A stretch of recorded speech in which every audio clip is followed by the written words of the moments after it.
හයි කොහොමද? ඉතින් ඔන්න අලුත් වීඩියෝ එකක් අරන් ආව ඔයගොල්ලෝ ගාවට. අද වීඩියෝ එකෙන් ඔයගොල්ලන්ට කතා කරන්න යන්නේ බොහෝ දුරට කිසිම කෙනෙක් කරන්නේ නැති වීඩියෝ එකක් ගැන. හැබැයි ඕගොල්ලෝ ගොඩක් මගෙන් අහන ප්‍රශ්නයක් ගැන. ඒ ඇවිල්ලා කාන්තාවක්ගේ සාමාන්‍යයෙන් ප්‍රයිවට් ඒරියාස් කොහොමද හොඳට හරියාකාරව මේන්ටේන් කරන්නේ කියලා. මොකද ඇත්තට මේ ප්‍රශ්නය ගැන අපිට ඉස්කෝලේ සෞඛ්‍ය පොතේත් ඇතම් පාඩම් එනකන් අපි බලාගෙන ඉන්නවා මේ දේවල් කියලා දෙයි කියලා. හැබැයි සාමාන්‍යයෙන් ගුරුවරයෙක්වත් අපිට හරියාකාරව මේ දේවල් කියලා දෙන්න මැලි වෙච්ච සබ්ජෙක්ට් එකක් මේක. ඒත් එක්කම අපේ ගෙවල් වල අපේ අම්මලා ආච්චිලා වුණත් අපිට හරියාකාරව මේ දේවල් කියලා දෙන්න ටිකක් මැලිකමක් දැක්වනවද මන්ද? මොකද මේක ටිකක් කොහොමද කියන්නේ අපේ ලංකාවේ සමාජයේ අර ලැජ්ජාවට වෙන කරුණක් නේ. ඉතින් ඒක නිසා. හැබැයි මම හිතුවා අද මේක ගැන කතා කරන්න ඕනේ කියලා. මොකද මේ හරියාකාරව අපේ ප්‍රයිවට් ඒරියාස් පිරිසිදුව තියාගන්න නැති හේතුවෙන් ගොඩක් අයට විවිධ රෝගාබාධ පවා ඇති වෙනවා. අන්න ඒ දේ නතර කරන්න තමයි මෙන්න මේ වීඩියෝ එක විශේෂයෙන්ම හදන්නේ. ඒත් එක්කම ගොඩක් දෙනෙක්ට තියෙන ප්‍රශ්නයක් ඇවිල්ලා තමන්ගේ ප්‍රයිවට් ඒරියාස් ටිකක් පැහැයෙන් අඩු ප්‍රශ්න තියෙනවා. ඉතින් මේකට සරිලන මාස්ක් දෙකක් කොහොමද හදන්නේ නැත්නම් පැක්ස් දෙකක් කොහොමද හදන්නේ කියලා අද ඔයගොල්ලන්ට කියලා දෙන්න ඉන්නවා. එහෙනම් ගිහලා බලමු මොනවද මේ විස්තර කියලා.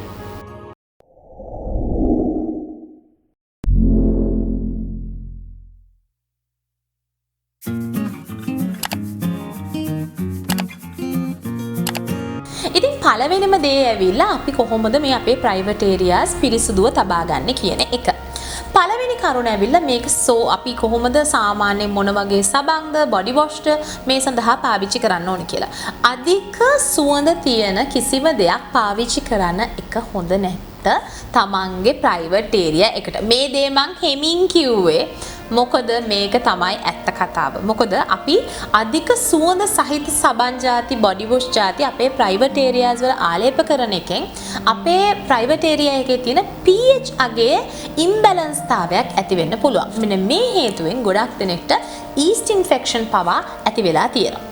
ඉතින් ඒ නිසා සාමාන්‍යයෙන් හොඳම දේ ඇවිල්ලා දැන් වෙළඳපොලෙත් ගන්න තියෙනවා මෙන්න මේ pH balance කරලා තියෙන vaginal washers කියලා තියෙනවා. ඊබා කියන ආයතනයෙන් එක wash එකක් තියෙනවා. අනිත් එක මාවෙල් කියන බ්‍රෑන්ඩ් එකෙන් තව wash එකක් තියෙනවා. ඉතින් මේ wash ಜಾති දෙකෙන් ඕන එකක් ඔයගොල්ලන්ට පාවිච්චි කරන්න පුළුවන්. මිල අධික භාවයකුත් නැහැ. ඊටාම සුළු මුදලකට ගන්න පුළුවන්. අනිත් එකේ බොටල් එකක් ගත්තම සාමාන්‍යයෙන් මාස දෙකක් විතර පාවිච්චි කරන්න පුළුවන්. දවසට එකපාරක් හෝ දෙපාරක් හෝ මෙමගින් තමන්ගේ ප්‍රයිවට් ඒරියාස් හොඳින් පිරිසිදු කරගන්න එකෙන්. ඒක ඇවිල්ලා පළවෙනි කරුණ තමන් සෝදන්න පාවිච්චි කරනවා නම් හොඳට මතක තියාගන්න. උණු වතුර ටිකක් මද උණුසුම් වතුරෙන් සේදුවත් කමක් නැහැ. ගොඩාක් සබන් දාලා අර කෝස්ටික් සෝදා වැඩි සබන් දාලා එහෙම දේවල් පාවිච්චි කරන්නේ නැතුව. මොකද අපේ ප්‍රයිවට් ඒරියා කියන්නේ හරිම ඩෙලිකට් ඒරියා එකක්. ඉතින් ඒක නිසා ඒ සඳහා ඉතාමත්ම සැලකිය යුතු නිෂ්පාදන තමයි පාවිච්චි කළ යුත්තේ. ඒ ඇවිල්ලා පළවෙනි කරුණ. දෙවෙනි කරුණ ඇවිල්ලා තමන් සාමාන්‍යයෙන් පීරියඩ් එක තියෙනකොට හරි නැත්නම් අපි වොෂ්රූම් එකට යන පාරකට හරි තමන්ට පුළුවන් වතුරෙන් පමණක් සෝදන්න පුළුවන්. ඇත්තටම සබන් පාවිච්චි කරන්නේ නැතුව ඉන්න තාක්කල් හොඳයි. නැත්නම් තමන්ට එහෙම සෝදන්න අවශ්‍ය නම් vaginal wash එකක් පාවිච්චි කරන්න පුළුවන්. නැත්නම් තමන්ට පුළුවන් ටිෂූ එකක් අරගෙන ටිෂූ එකකින් තෙත මාතු කරන්න පුළුවන්. ඉතින් ඔයගොල්ලන්ට පුළුවන් සාමාන්‍යයෙන් පීරියඩ් එක හැදිලා තියෙන දවසක වෙන්න පුළුවන්. නැත්නම් සාමාන්‍යයෙන් වොෂ්රූම් ගියාම හරි මද උණුසුම් වතුරෙන් සෝදන්න සබන් දාලා හොදන්න යන්න එපා.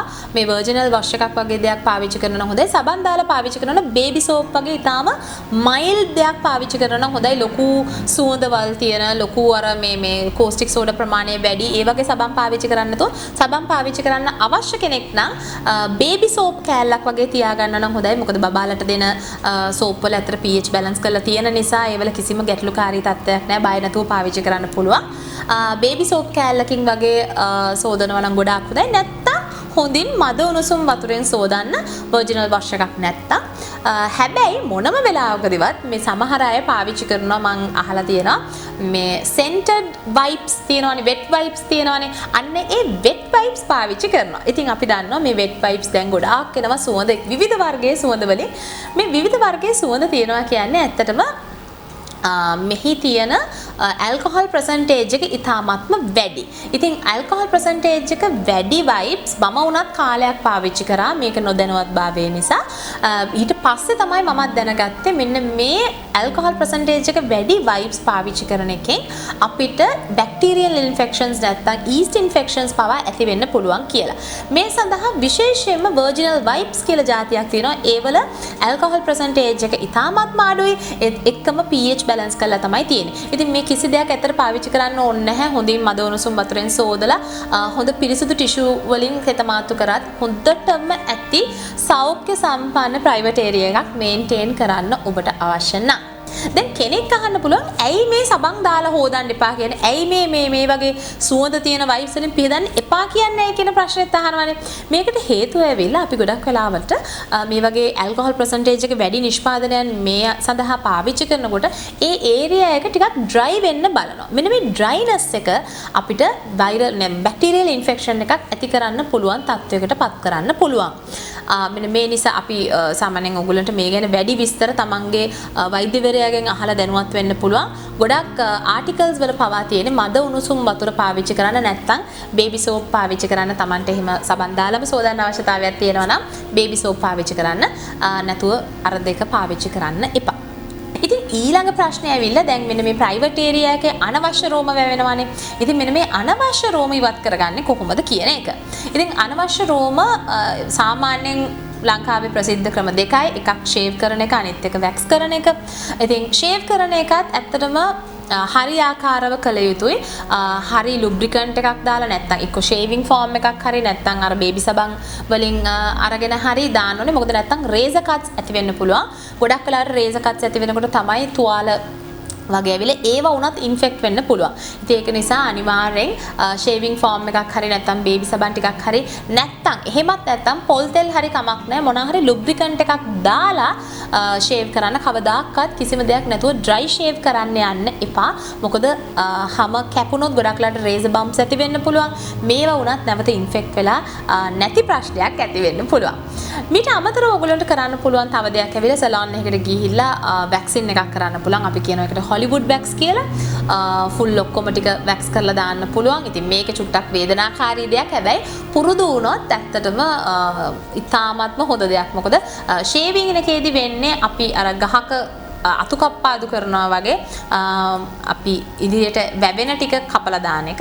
හැබැයි වැක්සින් එකෙන් කරන්නේ කෙස් ගහේ මුලින්ම කෙස් ගහ ඇදලා දාන එක. ඉතින් කාලයක්ගේ වැවෙ මෙහෙම වැක්ස් කරන්න මෙහි තියෙන රෝම වර්ධනය වෙන ප්‍රමාණයත් ඉතාමත්ම අඩුයි සහ එක රෝම කූපයක තියෙන ඝනත්වය පවා ඉතාමත්ම අඩු වෙනවා. ෂේව් කරද්දී සාමාන්‍යයෙන් එහෙම කිසිම දෙයක් වෙන්නේ නැහැ. අපි වෙන්නේ කප්පාදු කිරීමක් පමණයි. හැබැයි වැක්ස් කරද්දී තව එක අවාසියක් තියෙන ගොඩක් දුරට මෙන්න මේ ඉන්ග්‍රෝන්ස්. ඒ කියන්නේ සමහර කෙස් ගස් තියෙනවා අපි රෝම කූපයෙන් අර ඇතුලේ බල්බ් එකෙන්ම ගලවලා දාද්දි ඊළඟට ආය අලුතෙන් වැවෙද්දි සමහර වෙලාවට අපි අඳින යට ඇඳුම් හේතුවෙන් නැත්නම් අපි අඳින සමහර ඇතම් ඇඳුම් හේතුවෙන් ගොඩක් ඉන්ග්‍රෝන්ස් ඇති වෙන්න පුළුවන්. කියන්නේ හැමෙන් මතු පිටට එන්නේ නැතුව හැමේ ඇතුළට ගිහිල්ලා අර කළු පාට බල්බ් එකක් වගේ හැදෙන්න පුළුවන් ප්‍රවණතාවය තියෙනවා. ඉතින් ඒ වෙන දෙයින් මග ඇරෙන්න පුළුවන්. අපි හරියාකාරව ස්ක්‍රබ් එකක් කරනවා නම් විශේෂයෙන්ම තමන්ගේ ප්‍රයිවට් ඒරියා එක ස්ක්‍රබ් කරනවා නම් ඊටාම මෘදු දේවල් තමයි පාවිච්චි කරන්න ඕනේ. ගොඩාක් හොඳයි ටිකක් දුඹුරු සීනි සමග පොල් තෙල් වගේ පාවිච්චි කළා ඊටාමත්ම ප්‍රෙෂර් එක අඩුවෙන්. සාමාන්‍යයෙන් අපි බොඩි ස්ක්‍රබ් එකක් කරද්දී දාන ප්‍රෙෂර් එක නෙමෙයි ඊට වඩා ටිකක් අඩු ප්‍රෙෂර් එකකින් තමන්ගේ බිකිනි ලයින් එක ඒ වගේ ඒරියාස් ස්ක්‍රබ් කරන තරමට හොඳයි ප්‍රෙෂර් එක අඩුවෙන්.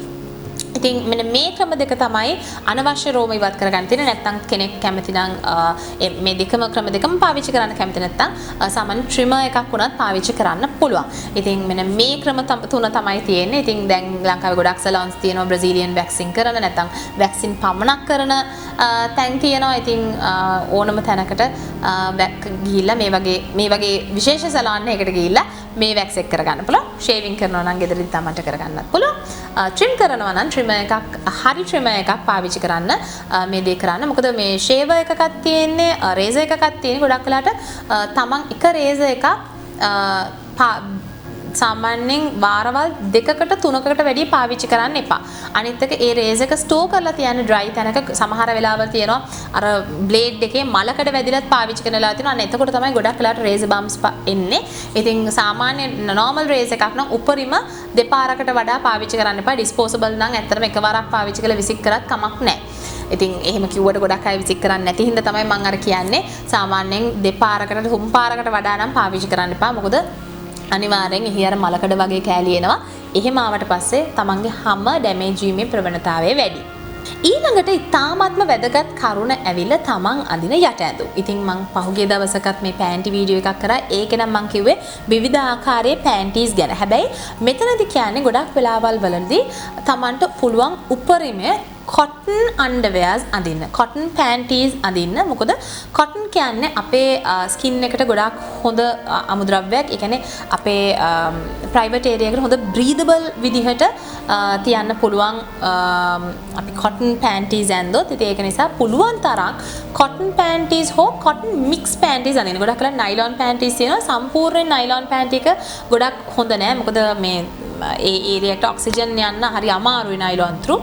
ඉතින් නයිලොන් මික්ස් කොටන් panties වගේ තෝරගන්න ඕන ගොඩාක් හොඳයි. ඉතින් ඒක ගැනත් මම කියන ගමන්ම තව දෙයක් කියන්න ඕනේ මෙන්න මේ Tamanට ගැළපෙන size එකේ panties තෝරගන්න එක. සමහර අය මම දැකලා තියෙනවා අර free size panties කියලා තමන්ගේ ශරීරයේ හැඩය බලන්නේ නැතුව size එක බලන්නේ නැතුව ගිහිල්ලා ගන්නවා. ඊට පස්සේ ඇඳව ගොඩාක් තද panties වෙනවා. ඉතින් මෙහෙම ගොඩාක් තද panties අඳින්න එපා. ගොඩක් වෙලාවල් වලට තද panties ඇඳම මේ අර ගොඩක් වෙලාවට ඉකිලි කැපිලා දෙපැත්ත නැත්නම් බිකිනි ලයින් එක ගොඩාක් කළු වෙන්න දුර්වර්ණ වෙන්නේ මෙන්න මේ හින්දා. ඉතින් ගොඩක් දෙනෙක්ට මේ තියෙන ප්‍රශ්නයක් ඇවිල්ලා ඇයි මේ අපේ බිකිනි ලයින්ස් ඔක්කොම ගොඩක් කළු වෙන්නේ ඇයි කියලා මෙන්න මේක එක රීසන් එකක් වෙන්න පුළුවන්. අනිත් එක ඇවිල්ලා ගොඩාක් තද ඇඳුම් අඳින එක. නිතරම ලෙගින් අඳින එක නෑ. නිතරම තද ඩෙනිම් අඳින කෙනෙක් නම් ඔයා මෙන්න මේ ප්‍රශ්නේ ඔයාටත් ඇති වෙන්න පුළුවන්. විශේෂයෙන්ම දහඩිය දාන දවසක නම් ගොඩාක් ටයිට් අන්ඩර්වෙයර්ස් නම් ඇඳලා ඉන්නේ. ගොඩාක් වෙලාවට තමන්ගේ ඉකිලි දෙක කැපීමේ ප්‍රවණතාවය ටිකක් වැඩි. ඒක නිසා ඊළඟ දවසේ තමන් පෑන්ටි එකක් ගන්න යනකොට මෙන්න මේ දේවලුත් සැලකිලිමත් වෙන්න. මොකද තමන්ගේ ප්‍රයිවට් ඒරියා එක ලස්සනට තියාගන්න ඒත් එක්කම සෞඛ්‍ය සම්පන්නව තියාගන්න මේ දේවලුත් ඔයාට උදව් වෙනවා. දැන් මම මේ වීඩියෝ කරද්දිම කියවනේ මේ අඳුරු වෙලා තියෙන බිකිනි ලයින්ස් ටිකක් පැහැපත් කරගන්න මොනවද කරන්න ඕනේ කියලා. ඉතින් මේකට ඉතාමත්ම හොඳ දෙයක් ඇවිල්ලා කහ. අමු කහ සමග ඔයගොල්ලන්ට පුළුවන් කෝමාරිකා ජෙල් එක මෙන්න මේක මාස්ක් එකක් වගේ නැත්නම් පැක් එකක් වගේ මික්ස් කරලා තමන්ගේ ප්‍රයිවට් ඒරියා එකේ නැත්නම් ඉකිලි ප්‍රදේශවල වල ගන්න. ඉකිලි ප්‍රදේශයේ තමයි අතරම මේක ගන්න හොඳ. ඇතුල් පැතිවල කිසිම දෙයක ගන්න යන්න එපා මේක. ඉකිලි ප්‍රදේශ කළු වෙලා තියෙනවා නේ. ඉකිලි ප්‍රදේශයේ මේ පැක් එක ගාලා සාමාන්‍යයෙන් මිනිත්තු 10ත් 15ත් අතර වගේ වෙලාවක් තියලා සෝදලා දාන්න පුළුවන්. මේ මාස්ක් එක සාමාන්‍යයෙන් සතියේ දවස් දෙකක් විතර කරන්න ගොඩක් හොඳ ප්‍රතිඵල බලන්න පුළුවන් ටික දවසක් කරද්දී. දෙවනි මාස්ක් එක විදිහට තියෙනෙත් ඒත් අමුකහම තමයි අමුකහ එක්ක ඔරෙන්ජ් ජූස්. නැත්නම් දෙහි දාන්න එපා. දෙහි ගොඩක් සැර වැඩි. ඔරෙන්ජ් ජූස් ටිකක් මික්ස් කරලා එතනත් මාස්ක් එකක් වගේ හදලා තමන්ගේ බිකිනි ලයින් එකේ ආලේප කරලා මාස්ක් එකක් විදිහට තියලා මිනිත්තු 10ත් 15ත් අතර ප්‍රමාණයක් තියෙන්නට හරින්න තියලා සෝදලා දාන්න.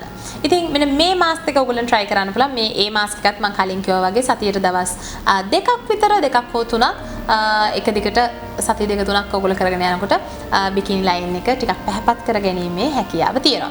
ඉතින් තව දෙයක් කියන්න ඕනේ අපි කොච්චර උත්සාහ කරත් සාමාන්‍ය මනුෂ්‍ය ශරීරයේ තියෙන දෙයක් තමන්ගේ ශරීරයේ පැහැයට වඩා අපේ සාමාන්‍යයෙන් අපේ තන්පුඩු සහ අපේ ඔන්නෝය ප්‍රයිවට් ඒරියා එකේ හැම ටිකක් වර්ණයෙන් තදයි. ඒක සාමාන්‍ය දෙයක්. ගොඩාක් දෙනෙක් බද වෙන දෙයක්. හැබැයි මේක හැමෝටම පොදු දෙයක්. ඉතින් ඒක නිසා ඒක ගැන ඕනෝට වැඩිය වද වෙන්න යන්න එපා. ඒක මනුෂ්‍ය ශරීරයේ තියෙන පිහිටීමේ තියෙන දෙයක්. ඉතින් ඒ නිසා ඒක ගැන ඕනෝට වැඩියම වද වෙන්න එපා. හැබැයි තමන්ගේ බිකිනි ලයින් එක වගේ පැහැපත් කරගන්න ඕන නම් මෙන්න මේ මාස් දෙක ඔයගොල්ලන්ට පාවිච්චි කරලා බලන්න පුළුවන්. ඉතින් මම හිතනවා මේ වීඩියෝ එකෙන් අලුත් දෙයක් ඔයගොල්ලෝ ඉගෙන ගන්න ඇති කියලා. මේක අනිවාර්යෙන් හැම කාන්තාවකටම අත්‍යවශ්‍ය දෙයක්.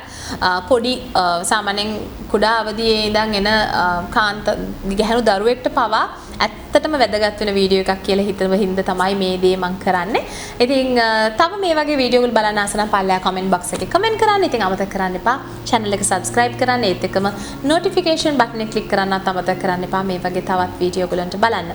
එහෙනම් ඉක්මනටම හම්බෙන්නම් අලුත් වීඩියෝ එකකින්. bye.